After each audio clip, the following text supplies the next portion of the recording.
Le projet que j'ai développé a pour objectif d'améliorer la sécurité des cyclistes en milieu urbain. Un des critères qui nous paraissait important, c'est la distance à laquelle les voitures doublent les vélos. Et du coup, on est parti de cette idée-là de mesurer l'environnement du cycliste pour obtenir des critères de sécurité. En particulier, on a pensé à des capteurs de distance qui vont permettre de mesurer les distances entre le cycliste et son environnement, et en particulier avec les véhicules qui le doublent. Cette mesure est faite par un capteur et un émetteur ultrason qui est placé sur le vélo à deux endroits différents, un au milieu du vélo et un à l'avant. Les capteurs sont composés de différents éléments et en particulier des boîtiers qui sont imprimés en 3 dimensions à l'aide des imprimantes que nous avons ici. Cet appareil va récupérer la localisation à l'aide d'un GPS et en particulier la mesure de distance avec l'environnement. À terme, on aimerait bien avoir d'autres types de mesures comme des accéléromètres, des centrales inertielles pour avoir plus de mesures sur le comportement du cycliste et du vélo en fonction du type de route, s'il roule sur des pavés ou différents environnements. À l'usage, l'utilisateur va nous permettre d'acquérir des données qu'on va traiter et qui vont permettre d'établir une cartographie des zones à risque de la ville, de développer une application qui va permettre de proposer aux cyclistes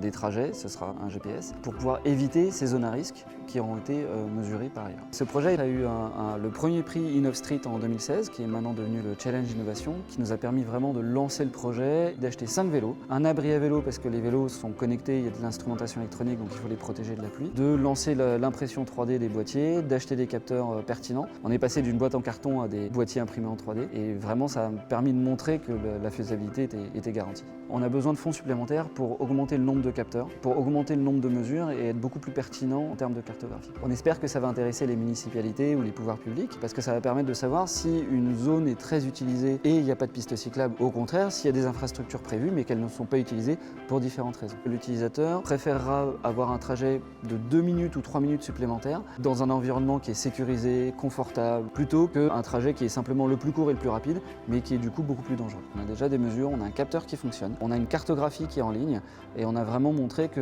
les mesures sont faisables et interprétables.